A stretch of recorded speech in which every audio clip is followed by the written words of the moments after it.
ગુજરાત રાજ્યનું 2026-27નું બજેટ ગઈકાલે નાણામંત્રી કનુભાઈ દેસાઈ દ્વારા વિધાનસભામાં રજૂ થતાં રાજ્યના વિવિધ 26 થી 27 સેક્ટર માટે કરવામાં આવેલી ફાળવણીને લઈને તેજ બની છે। રાજ્યના ઇન્ફ્રાસ્ટ્રક્ચર, ઉદ્યોગ, ખેતી, શિક્ષણ, આરોગ્ય સહિતના મુખ્ય ક્ષેત્રોમાં થયેલા ફંડ વિતરણનું ગુજરાત અને ખાસ કરીને કચ્છ પર કેવી અસર પડશે તેનું વિશ્લેષણ હવે શરૂ થયું છે। કચ્છ યુનિવર્સિટી દ્વારા આ માટે બજેટ એનાલિસિસનો એક વિશેષ કાર્યક્રમ યોજાયો છે, જેમાં કચ્છ યુનિવર્સિટીના કુલપતિ ડૉક્ટર મોહન પટેલ, અર્થશાસ્ત્ર વિભાગના ડીન કલ્પનાબેન સતીજા સહિતના અર્થશાસ્ત્ર વિભાગના પ્રાધ્યાપકો અને વિદ્યાર્થીઓ ઉપસ્થિત રહ્યા હતા। કચ્છ યુનિવર્સિટીના કુલપતિ ડૉક્ટર મોહન પટેલે જણાવ્યું હતું કે બજેટની ફાળવણીમાં કચ્છના વિકાસ માટેના અવસરો સ્પષ્ટ જોવા મળે છે। તેમના જણાવ્યા મુજબ ઇન્ડસ્ટ્રીયલ ડેવલપમેન્ટ, પોર્ટ કનેક્ટિવિટી, કૃષિ આધારિત ઉદ્યોગો અને ટુરિઝમ ક્ષેત્રે વધારાની ફાળવણી કચ્છના વિકાસને ગતિ આપી શકે છે। ગત રોજ ગુજરાત સરકારનું બજેટ 2026 આપણે બધા જાણીએ છીએ કે રજૂ કરવામાં આવ્યું, જેમાં શિક્ષણ માટે લગભગ કહી શકાય કે હાઈએસ્ટ એટલે કે સૌથી વધુ આપણે ભંડોળ ફાળવવામાં આવ્યું છે, જેમાં પ્રાઇમરી શિક્ષણથી લઈ અને ઉચ્ચ અને ટેકનિકલ એજ્યુકેશનને ખાસ ધ્યાન રાખવામાં આવ્યું છે કે જેમાં આજે અત્યારે વિદ્યાર્થીઓ દ્વારા જે બજેટ અંગેની રજૂઆત કચ્છ યુનિવર્સિટીના અર્થશાસ્ત્ર વિભાગ દ્વારા થઈ રહી છે, જેમાં વિદ્યાર્થીઓ જુદા જુદા ક્ષેત્રમાં કેટલા પ્રમાણમાં કેટલું ભંડોળ અને એના દ્વારા કેટલો વિકાસ ગુજરાતનો થશે એના ઉપર ચર્ચાઓ કરી રહ્યા છે। ખાસ મારે એ કહેવાનું છે કે આ બજેટ જે છે એ કચ્છ માટે ખૂબ લાભદાયી નીવડી શકે, કારણ કે શિક્ષણ ક્ષેત્રે આપણે બધા જાણીએ છીએ કે જે પ્રકારે આપણી પાસે ઉદ્યોગો છે, એ જ રીતે આજે ગ્રીન એનર્જી માટેના જે પ્રયત્નો થઈ રહ્યા છે એમાં ખૂબ મોટા નોકરીના અવકાશો આપણી પાસે ઊભા છે। તો એના માટે આપણે જાણીએ છીએ કે પોલિટેકનિક કોલેજ, એ જ રીતે એગ્રીકલ્ચર સાઇડમાં આપણે બધાએ જાણીએ છીએ કે ખૂબ સારા ખેડૂતોએ વિકાસને ધ્યાનમાં રાખી અને પોતાના ઉત્પાદનનો ખૂબ વિસ્તાર કર્યો છે। તો એના માટે પણ આપણે એગ્રીકલ્ચર કોલેજ આપણને મળી છે। તો ગઢસીસાની અંદર આપણે આર્ટ્સ, કોમર્સ અને સાયન્સ સરકારી કોલેજ પણ ફાળવવામાં આવી છે।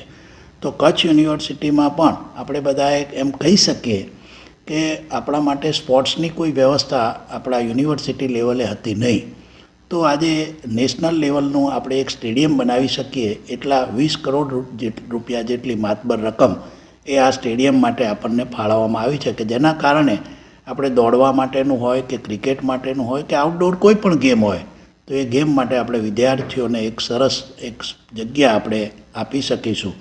તો સાથે આજે કચ્છ યુનિવર્સિટીને જ નવા કોર્સ શરૂ કરવા માટે પણ આજે જીઓલોજી સાઇડ, આર્કિયોલોજી સાઇડ, તો સાથે સાથે ટુરિઝમ સાઇડ માટેની પણ ભંડોળ ખાસ ફાળવવામાં આવ્યું છે। અને સાથે મને કહેતા આનંદ થાય છે કે વોકેશનલ કોર્સીસ શરૂ કરવા માટે પણ આપણને ખાસ બિલ્ડિંગ સાથે આપણે નવા કોર્સમાં જુદા જુદા જે વોકેશનલ કોર્સીસ છે, ટુરિઝમને લગતા હોઈ શકે, એગ્રીકલ્ચરને લગતા હોઈ શકે, પેરામેડિકલને, ઇવન એમ કહી શકાય કે આપણે પાસે વનસ્પતિઓ જે છે એ વનસ્પતિઓનો એમ કહેવાય આયુર્વેદિક ઉપયોગ કયો થઈ શકે એના માટે પણ આપણને ખાસ ભંડોળ આ બજેટમાં ફાળવવામાં આવ્યું છે, કે જેના કારણે ઉચ્ચ શિક્ષણ ક્ષેત્રે આપણે સારા આયામો ઊભા કરી શકીએ। કચ્છ યુનિવર્સિટીના અર્થશાસ્ત્ર વિભાગના વડા કલ્પનાબેન સતીજાએ જણાવ્યું હતું કે કચ્છ યુનિવર્સિટી દ્વારા આ અંગે એક વિગતવાર કોન્સેપ્ટ નોટ તૈયાર કરવામાં આવી રહી છે, જે ટૂંક સમયમાં ગુજરાત સરકારને રજૂ થશે। આ નોટમાં બજેટથી કચ્છ જિલ્લામાં થનાર સંભવિત લાભ, ભવિષ્યની વિકાસ સંભાવનાઓ અને જરૂરી નીતિ સુઝાવો સામેલ રહેશે। વિશ્લેષકોનું માનવું છે કે રાજ્યના બજેટમાં કચ્છને મળનાર ફાયદાની સ્પષ્ટતા થાય તો ભવિષ્યના પ્રોજેક્ટ, ફંડિંગ અને ઇન્ફ્રાસ્ટ્રક્ચર પ્રાથમિકતાઓ વધુ સુવ્યવસ્થિત રીતે આગળ ધપાવી શકાય।